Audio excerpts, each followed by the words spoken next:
જય હિન્દ સાથીઓ, નમસ્તે. તો આપણે આ કરવાનો છે અપૂર્ણાંકના ઘણી બધી એક્ઝામ્પલ જે એક્ઝામ માટે ખૂબ જ અગત્યનું છે. જેમ કે 2 ની છેદમાં 9, 4 ની છેદમાં 7, 12 ની છેદમાં 17, 7 ની છેદમાં 13, 5 ની છેદમાં 11 ને સરતા ક્રમમાં ગોઠવતા 2 નંબર પર કયો અપૂર્ણાંક આવે તેના વિશે વાત કરીએ. તો કે સરતા ક્રમમાં એટલે 0.2 બે સંખ્યા છે, 0.3, 0.4 આ રીતના સંખ્યાનો ક્રમ વધતો હોવો જોઈએ. તેને શરતો ક્રમ કહે છે. જેમ કે 2 ની છેદમાં 9 છે તો આપણે કાલ વાત કરી તે પ્રમાણે જે સંખ્યાને મલ્ટીપલ કરવાથી 100 ની નજીકની સંખ્યા આવે તે સંખ્યાને મલ્ટીપલ આ સંખ્યા સાથે કરો અને અંશ સાથે પણ કરવાનો. જેમ કે 2 ની છેદમાં 9 છે તો તેને 11 સાથે મલ્ટીપલ કરતા 99 આવે 100 ની નજીક, અને ઉપરની સંખ્યાને પણ 11 સાથે મલ્ટીપલ કરવામાં આવશે. તેવી જ રીતે 4 ની છેદમાં 7 તો કે 7 ને 14 સાથે મલ્ટીપલ કરતા અને અંશને પણ 14 સાથે મલ્ટીપલ કરવામાં આવે છે. તેવી જ રીતે 12 ની છેદમાં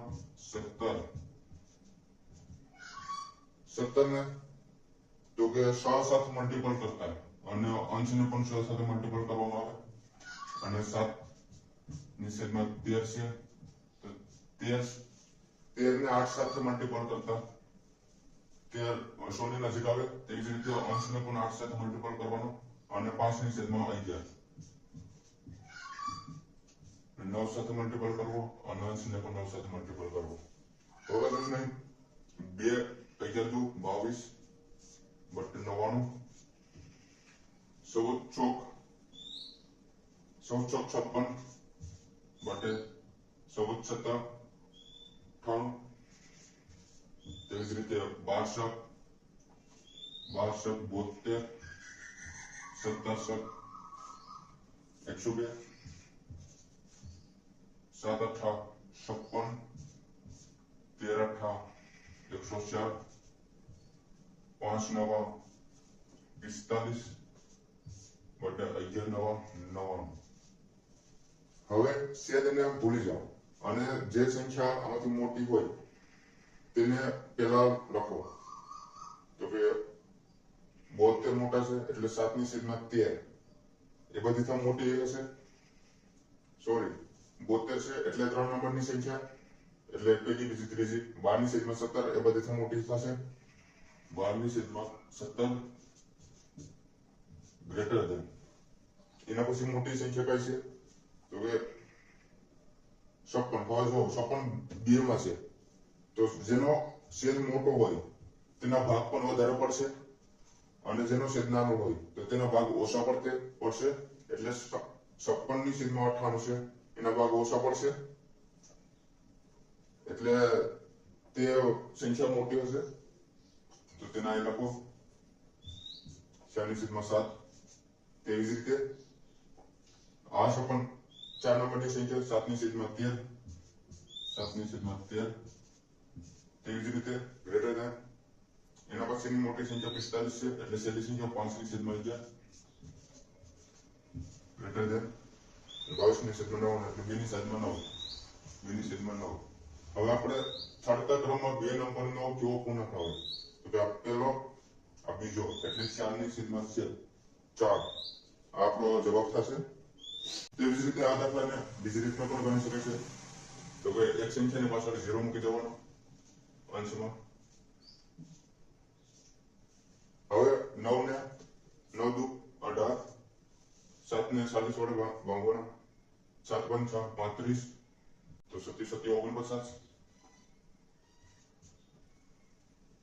તેવી જ રીતે 17 17 119. હવે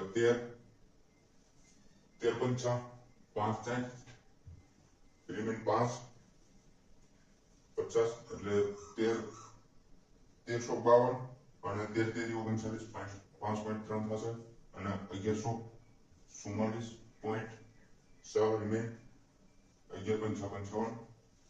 હવે આમાંથી બીજા નંબર ઉપર કયો મોટી સંખ્યા છે તો કે બધી આ મોટી સંખ્યા 7 પછી 7.5 એટલે 4 ની છેદમાં 7 આ જવાબ આવે. હવે આપણે એક્ઝામ્પલ 3 જોઈએ. તો નીચેનામાંથી કયો અપૂર્ણાંક 3/4 કરતા મોટો અને 5/6 કરતા નાનો હશે? તો કે આ ઓપ્શન છે. હવે 3/4 અને 5/6 તો કશું જ નહીં, આ બંનેનો સરવાળો અને છેદના બંનેનો સરવાળો કરી નાખવાનો. તો કે 3 ને 5 8 ને 4 ને 6 10. તો કેટલા થશે? 4/5. તો આન્સર 4/5. હવે એક્ઝામ્પલ નંબર 4 આપણું છે. તો કે જો કોઈ અપૂર્ણાંકના અંશમાં 40% નો વધારો કરવામાં આવે અને 30% નો ઘટાડો છેદમાં કરવામાં આવે તો મળતો નવો અપૂર્ણાંક 10/21 હોય તો મૂળ અપૂર્ણાંક કયો હશે? તો કે આ દાખલો ઘણી જ વખત એક્ઝામમાં પૂછાય છે. તેવી જ રીતના તો કે આપણે કોઈ પણ સંખ્યા હોય તો તે ખુદમાં એ 100% હોય તો આપણે અંશ અને છેદ ને આપણે x અને y ધારીએ. તો કે x અને y એ અંશ અને છેદ છે તો તે ખુદ 100% છે. તો હવે 40% નો વધારો અંશમાં કરવામાં આવે તો 100% અને 40% કેટલા 140% થશે. તો x ગુણ્યા 140% અને 30% નો ઘટાડો કરવામાં આવે છેદમાં. તો કે 100% માંથી 30% ને ઘટાડીએ તો કેટલા થશે? તો કે 70% થશે. 70%. હવે મળતું મૂળ અપૂર્ણાંક નવો અપૂર્ણાંક 10/21 છે. તો 10/21 આ રીતના લખવામાં આવે. હવે આપણે છેદ જીત મીંડી ઉડી જાય 7 એકમ 7 7 14. હવે આનું સાદું રૂપ આપી દો. x ની છેદમાં y બરાબર કેટલા થશે? તો કે 10/21 આનું મલ્ટીપલ તો કે 1/2. આ બે નીચે અને 1 ઉપર તો 2 5 10. તો મળતો નવો અપૂર્ણાંક થશે 5/21. તો 5/21 સી જવાબ આવે.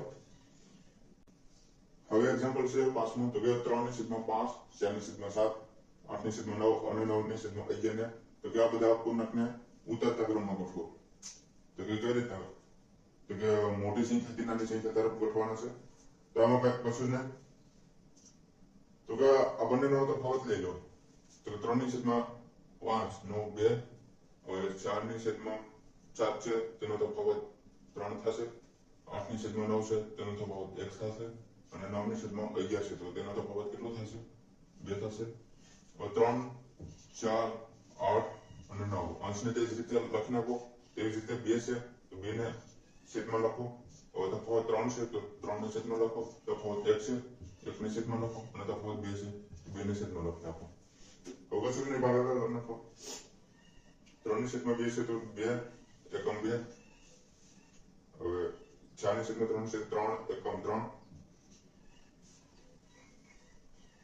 પોઈન્ટ 10 એટલે 3 તેરી 9 અને 2 એકમ 2 રિમિનેટ 2 5 10 8 અને 2 100 8.5. તો બધી મોટો અપૂર્ણાંક કયો છે? તો કે 8 એટલે 8/9 ગ્રેટર ધેન. એના પછી તો કે 4.5 છે એટલે 9/11 9/11. એના પછી 1.5 છે એટલે 3.3/5 અને એના પછી 1.3 છે તો 4/4. તો આ રીતના ઉદાહરણ ક્રમમાં કોઈ પણ અપૂર્ણાંકને ગોઠવી શકાય છે બેઝિક રીત. હવે તેવી જ રીતના એક્ઝામ્પલ નંબર 7. તો કે સૌથી મોટો અપૂર્ણાંક કયો છે આમાંથી? તો આપણે જે આગળ શીખી ગયા તે પ્રમાણે ક્રોસ મલ્ટીપલ કરી નાખો આ સંખ્યા સાથે અને આ સંખ્યા સાથે મલ્ટીપલ કરો. તો કે 11 × 5 = 55 અને 8 × 7 = 56. હવે આમાંથી મોટી સંખ્યા 56 છે તો આ સંખ્યા 7/11 બધાથી મોટો હશે. હવે એ મોટાની સંખ્યા આની સાથે મલ્ટીપલ કરો. તો 16 ને 7 સાથે મલ્ટીપલ કરો અને 11 ને 13 સાથે મલ્ટીપલ કરો. હવે આ સંખ્યાને બોલી જાઓ. તો કે 16 × 7 7 × 42 42 4 રિમેન 4 એકમ 4 112 અને 11 13 11 33 3 11 એકમ 11 143 તો આમાંથી મોટી સંખ્યા 13 ની છેદમાં 16 થશે તો હવે આ સંખ્યાને બોલી દો તેવી રીતે આનો આની સાથે મલ્ટીપલ કરો અને 16 નો 5 સાથે મલ્ટીપલ કરો તો 16 મોટી સંખ્યા છે અને 9 નાની સંખ્યા છે 9 9 23 7 2 રિમેન 9 એકમ 9 અને 10 11 117 અને 16 પંચા 90 હવે આમાંથી મોટી સંખ્યા 117 છે એટલે આ મોટી સંખ્યા છે આ નાની સંખ્યા છે તો આને ભૂલી જાઓ હવે 13 ને છેદમાં 16 મલ્ટીપલ 3 ની છેદમાં 4 સાથે કરો 3 ની છેદમાં 4 તો 4 તેરી 12 1 4 એકમ 4 ને 5 16 તેરી 42 તો 52 બધી મોટી સંખ્યા છે એટલે 16 ની છેદમાં 13 ની છેદમાં 16 જવાબ આવે તો આપણે એ જવાબ આવશે તો કશું જ ને તો આપણે ક્રોસ મલ્ટીપલ કરી નાખવાનો અને જે સંખ્યા મોટી આવે જેની નીચે તે બધી મોટો અને જેની સંખ્યા નાની હશે તે બધી નાનો અપૂર્ણાંક હશે હવે સાતમા એક્ઝામ્પલમાં તો કે સૌથી મોટો અપૂર્ણાંક અને સૌથી નાનો અપૂર્ણાંક વચ્ચેનો તફાવત કેટલો થશે તો કે સૌથી મોટો આપણે આગળના દાખલામાં જોયું તે પ્રમાણે ક્રોસ મલ્ટીપલ કરો જેની નીચે સંખ્યા મોટી હશે તે સૌથી મોટો અને જેની નીચે સંખ્યા નાની હશે તે સૌથી નાનો અપૂર્ણાંક હશે 4 2 8 અને 3 તેરી 9 ત્યાંથી સૌથી મોટો 3 ની છેદમાં 4 થઈ ગયો તો આ સંખ્યાને ભૂલી જાઓ હવે 5 તેરી 15 અને 16 તો 5 ની છેદમાં 4 ની છેદમાં 5 સૌથી મોટી સંખ્યા હશે આ સંખ્યાને ભૂલી જાઓ તેવી જ રીતે 100 24 અને 25 25 તો કે 25 બધી મોટી સંખ્યા છે એટલે આ અપૂર્ણાંક બધી મોટો હશે 5 ની છેદમાં 6